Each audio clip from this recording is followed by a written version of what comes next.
Hola, hola! My name is Zulean Cruz Diaz, and welcome to Una Preguntita. As a Texas Rican, my life has been anything but traditional.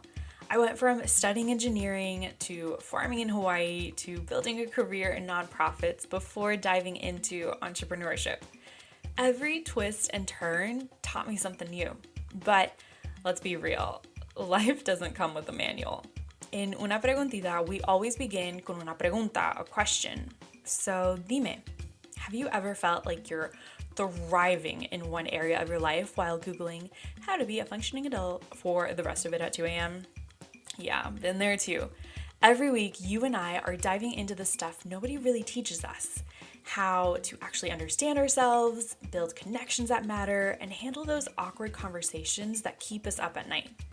Whether you're figuring out workplace dynamics or trying to level up your emotional intelligence game, we're getting into it.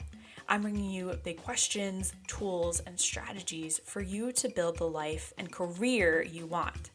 No filtered perfection, just honest conversations and practical ways to grow into your unapologetic self. Grab tu cafecito, get comfy, and let's figure this out together. Esto es Una Preguntita, where curiosity and understanding leads to action. Vamos! Amigui, our preguntita for this week, our question for this week is, how do we become more confident? Now, I hope you're a little adventurous because you and I are going to be going on a little ADHD trip. Are you ready? So this is going to be a little different than how we normally organize it, but tag along. Let's get into it.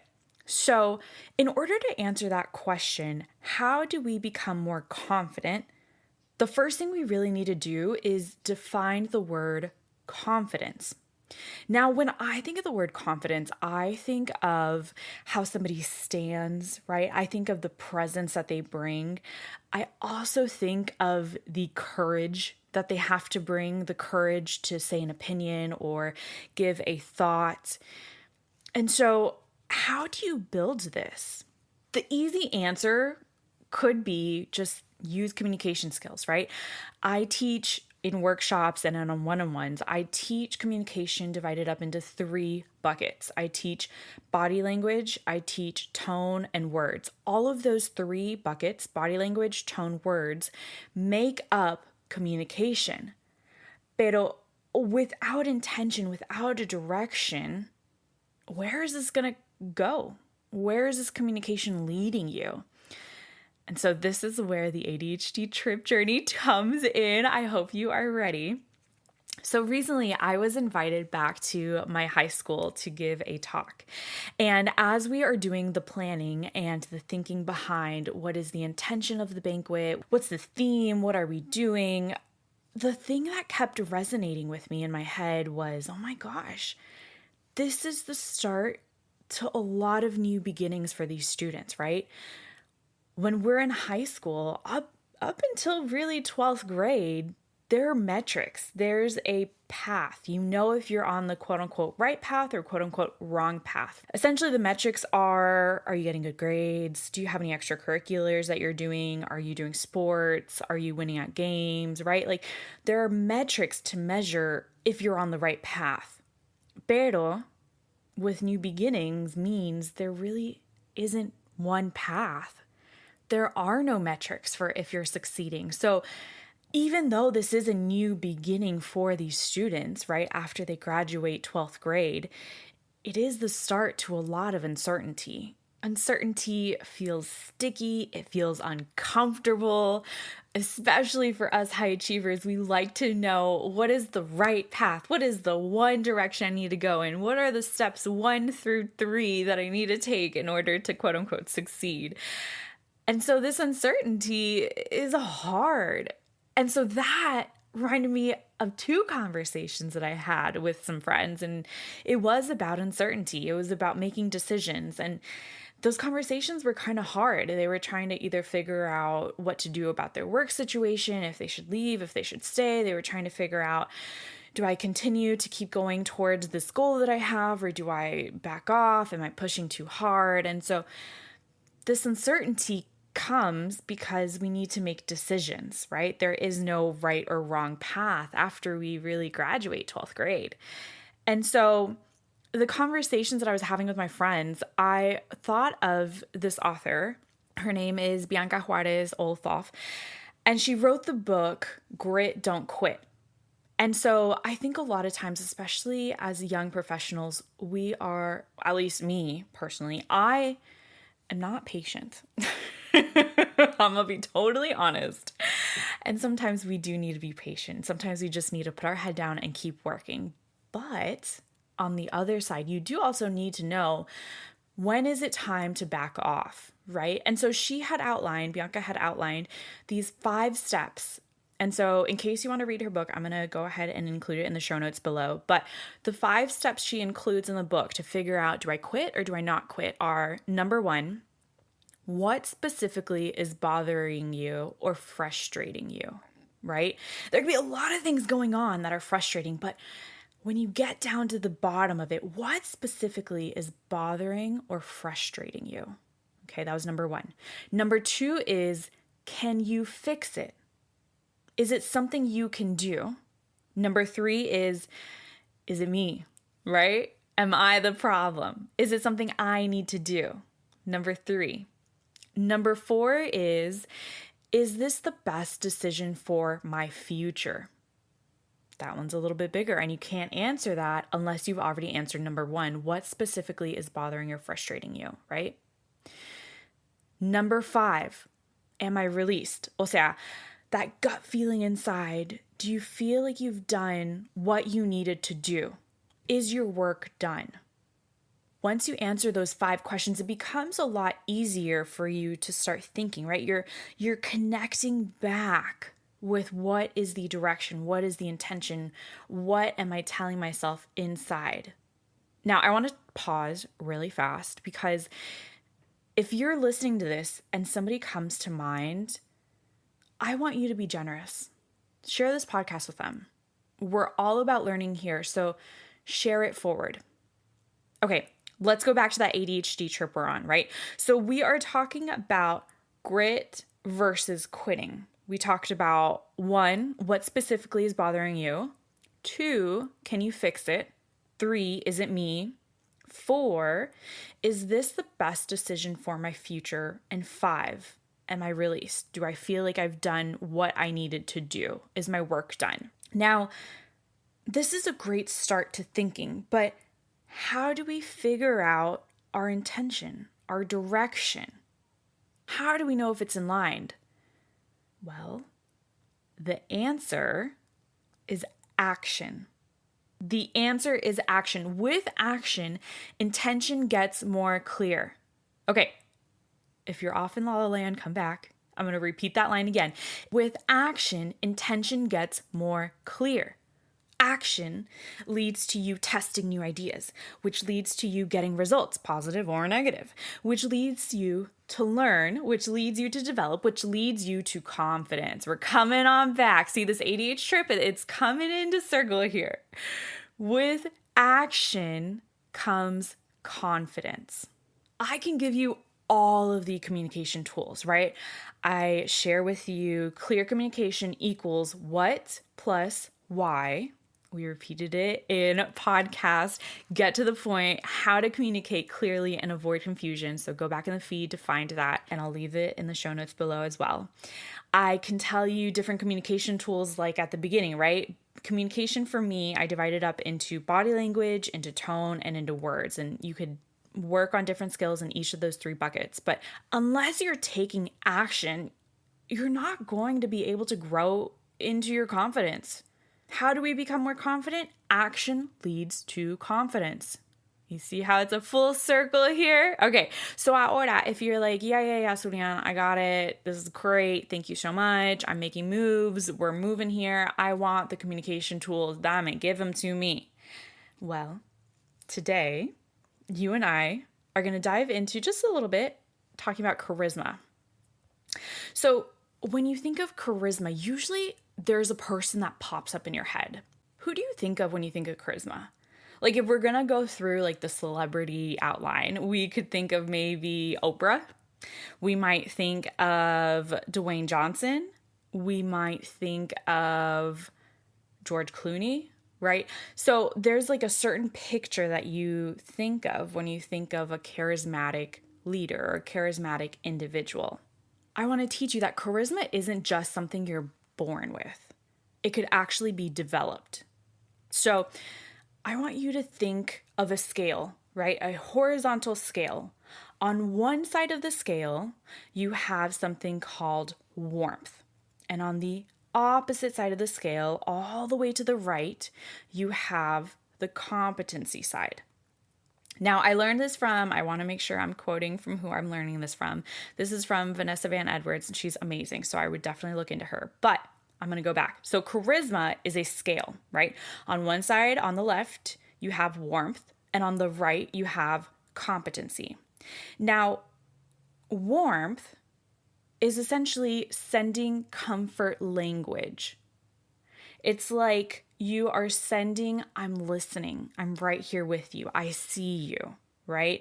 It's when somebody nods in a conversation to be like, yep, I'm right there. Or when somebody gives you eye contact, or when somebody says, right? They're right there with you. They're giving you those warmth feelings.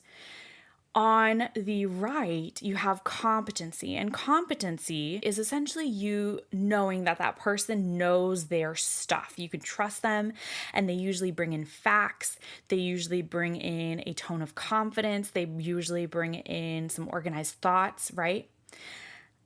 And charisma is right in the middle. It's when you merge the warmth side, I see you, with the competency side, I'm right. I got this. Most likely, you might be leaning towards one side or the other. And so the way you can determine what side you actually lean more towards is, are you driven to be liked by others? That would mean you're more on the warmth side. Or are you driven to be right? That would be more on the competency side. Now remember, this is a scale. You might be somewhere in it. You might not be all the way to the right or all the way to the left, but you might lean towards one side or the other. So why do I bring this in? Why do I bring in charisma when I talk about and teach communication? Well, amigui, communication is a cycle, es un ciclo. It's not just you giving out a message. It's not just you saying something. It also needs to be received by somebody else, and an action has to come from it, right? So that action could be a conversation. You talk back and forth, right? Or it could be a task that is executed. So communication is a cycle, and when you are presenting yourself to others, you are sending signs. The way in which you present yourself and others interpret you is part of communication. As an overachiever, why does charisma matter? Because most high performers tend to lean heavily into the competency side, the side where they're driven to be right, the logical side, the facts side. And thinking alone will not get you all the way ahead. Essentially, the higher you move in your career, the more your relationships matter over the work you execute. If you haven't heard the podcast, I'm giving you another one. Want to level up, grinding isn't enough. Here's how to do it. We talk about social capital. And capital is all about your relationships with others. And so it's not just what you know, it's who remembers how you made them feel. Entonces, when you're trying to move up, be seen or lead, being heard becomes the name of the game. Charisma is what comes into play. So, a couple of points I want you to remember today. Número uno, action leads to testing, which leads to results, positive or negative, which leads to learning, which leads to development, which leads to the question we originally had. How do you become more confident? It comes from action. And charisma is a scale. You don't have to be born with it to gain it.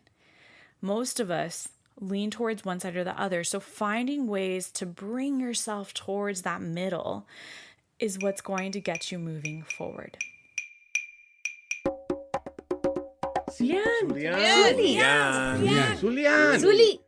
Zulean, ¿qué aprendiste esta semana? Beli, gracias por la pregunta, prima. Mira, I have been learning. I knew about it before, but I really had to hone it in. I've had to learn to, one, swallow my internal pride, and two, be a better friend to myself. Back a while ago, I read the book Essentialism, The Disciplined Pursuit for Less. And I'm going to leave those in the show notes. Don't worry, they're just right down below. And I learned from that book that you can't do it all. And I like to think I can do it all, but I cannot. So this week, pretty ironic actually, I had two friends reach out to me and was like, how's your week looking? Like, how are you? And I was like, oh, oh no, do I need to be honest? Or am I like, good, everything's fine? And it's like that little emoji of this little animal in a burning building. That's kind of what this week was, right? And so I've had to learn to admit to myself that I can't do it all. And I've had to, which I don't like doing, I've had to move deadlines. And nobody knows about these deadlines, honestly. They're all just me internally. As a solo entrepreneur, you have a lot to do, and you have to decide what actually moves the needle versus what is distractive work. All of it needs to get done, but there's different priority levels. And so that, admitting to myself that one, I cannot do it all, and two, really figuring out what those priorities are has been a challenge. And I've had to just be nicer to myself. I've had to learn what's a more accurate deadline versus we're going to do these 1,000 item list in 3 hours today. Let's freaking go. Heavy thinking brain power, by the way, you really only have about 4 hours per day. And so reorienting my mindset has been a challenge. And I know it already, right? I've read the books, I've practiced it, but I've let it go. And then you have to like re-practice it again, right? But practicing makes the learning stickier. So Dr. Hector Ochoa, he was one of my mom's mentors, which, by the way, shout out, he is now the president of the University of Texas A&M San Antonio. So shout out to Dr. Ochoa, but he taught something, or he repeats the line of learning is like tirando lodo a la pared. It's like throwing mud at the wall. At first, it doesn't stick, but the more you throw mud at the wall, the more it sticks. And so I've learned this week that I am relearning things that I already know, but the more I practice them, the more I put them into action, the more I actually learn and move forward better. So that's the journey I'm on right now. That's the show, amigui. Mira, if you want to support, what I would ask is for you to share this podcast with somebody. If somebody came to mind and you're like, oh, they need to listen to this, share it with them. It helps me, it helps the podcast grow, and it helps the people around you grow as well. So, si te gustó, if you liked it, make sure to share it, rate it, and write a review. ¿Qué aprendiste? Send me an email at HeyZ, HeyZ as in zebra, at ZConecta. I left that email down below in the show notes, by the way. And let me know, ¿qué aprendiste? What did you take away from today? Como siempre, I'm your amiga Zulean, and I'm sending you off today con un huge abrazo, amigui. Nos vemos en la próxima.